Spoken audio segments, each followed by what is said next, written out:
विशेष गरी स्याउको बिरुवा ग्राफ्टिङ गरिसकेपछि गर्नुपर्ने मुख्य दुईवटा कार्यहरू जस्तै जुन साइनबाट निस्केका बडहरू छन् यिनीहरूलाई डिसबर्डिङ र यसमा ग्राफ्टिङ प्लास्टिक चाहिँ रिमुभ गर्ने सम्बन्धी चाहिँ विशेष खालको भिडियो ल्याएर उपस्थित भएको छु।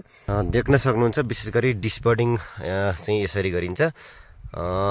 डिसबर्डिङ गर्दा तपाईको कलमी गर्दाखेरि प्रयोग गरिएको साइनमा कम्तीमा 2-3 वटा बडहरू राखिएको हुन्थ्यो।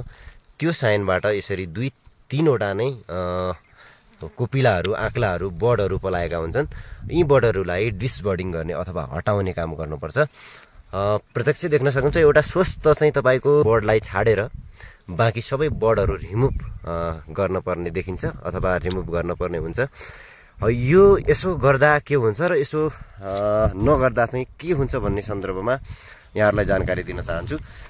यसरी तपाईले यो एउटै बोटमा तपाईले 3-4 वटा सुटहरू अथवा बडहरू राख्नुभयो अथवा छोड्नुभयो भने बिरुवा अस्वस्थ हुने र एउटै बिरुवामा एउटै नर्सरी बिरुवामा 3-4 वटा हाँगा भयो भने झ्याङ्गिने अथवा चाहिँ बिरुवाले स्वस्थ रूपमा खाना नपाउने, न्युट्रिएन्ट्सहरू लिन नसक्ने, त्यही अनुसार चाहिँ बिरुवा सबै बिरुवाहरूमा एकनासको प्रकाश पनि नपर्ने हुन्छ। त्यसैले चाहिँ विशेष गरी स्वस्थ चाहिँ एउटा स्वस्थ बडलाई राखेर बाँकी सबै बडहरू डिसबर्डिङ गर्नु होला अथवा हटाउनु होला भन्न चाहन्छु। हटाउन पर्ने हुन्छ पनि। त्यसै गरी अर्को रहेको छ तपाईको ग्राफ्टिङ प्लास्टिक चाहिँ कसरी चाहिँ हटाउने। यसरी चाहिँ तपाईले ग्राफ्टिङ प्लास्टिकलाई रिमुभ गर्न सक्नुहुन्छ। यसरी यो ग्राफ्टिङ प्लास्टिक पनि रिमुभ गरिएन भने ग्राफ्टिङ प्लास्टिकले चाहिँ बिरुवालाई प्रत्यक्ष रूपमा असर पुर्याउँछ।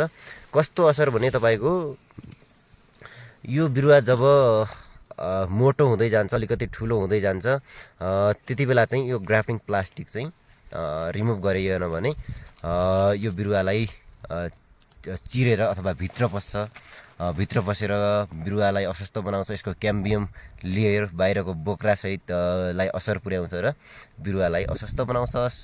पछि अन्तिममा गएर बिरुवा पनि सुकेर मर्ने डर हुन्छ। त्यसैले चाहिँ अनिवार्य रूपमा यो ग्राफ्टिङ प्लास्टिक पनि हटाउन पर्ने हुन्छ। यदि ग्राफ्टिङ सक्सेस भएर करिब 1.5 फिट जति लामो भयो भने तपाईले ग्राफ्टिङ प्लास्टिक पनि हटाउनु होला भन्न चाहन्छु। आजको भिडियो कस्तो लाग्यो त्यही अनुसार सुझाव सल्लाह पनि दिनु होला र बाँकी दिनहरुमा यहाँहरुका लागि कस्तो खालको भिडियो आवश्यकता पर्छ कमेन्ट बक्समा कमेन्ट लेख्नु होला भन्न चाहन्छु। धन्यवाद।